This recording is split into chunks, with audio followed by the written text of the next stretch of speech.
এখন আমি নারুগ্রামের নাম যে নারুগ্রাম, সেই নারুগ্রামে বাবা নারেশ্বর মন্দিরের সামনে আমি দাঁড়িয়ে আছি। আপনাদেরকে দেখাই, বাবাকে তো দর্শন করতে পারলাম না। বাবার এটাই মন্দির, মন্দিরের চূড়া এবং এই এলাকা থেকে দেখতে পাচ্ছি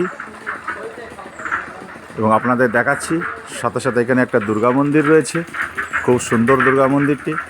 মায়ের মূর্তিটাকেও দেখতে পাচ্ছি, ওপরে সুন্দর করে তৈরি করা।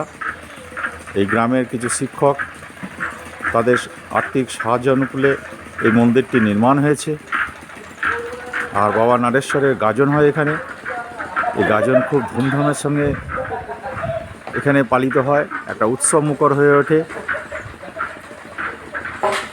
বাবা মানে স্বামী অভয়ানন্দগিরি এই গাজন দেখতে প্রত্যেক বছর ওনার আশ্রমে আসতেন এবং আশ্রম থেকে দেখা যেত যে কীভাবে সন্ন্যাসীরা কেউ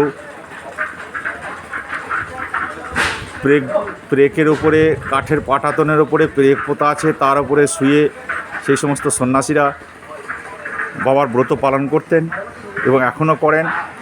এই এলাকায় আমিও একবার এসেছিলাম গাজনের সময়, তখন গুরুদেব আশ্রমে ছিলেন, উনি জীবিত ছিলেন তখন।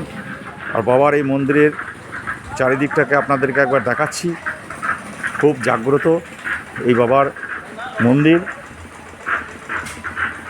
সর্বোপরি এখানে যে একটা বটবৃক্ষ রয়েছে, এই বটবৃক্ষটা বহু পুরানো, দেখেই অনুমান করা যায়।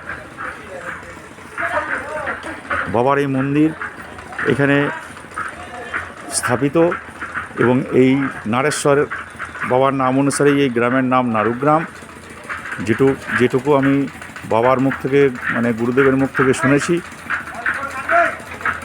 সেটুকু আপনাদের দেখানোর প্রচেষ্টা করলাম।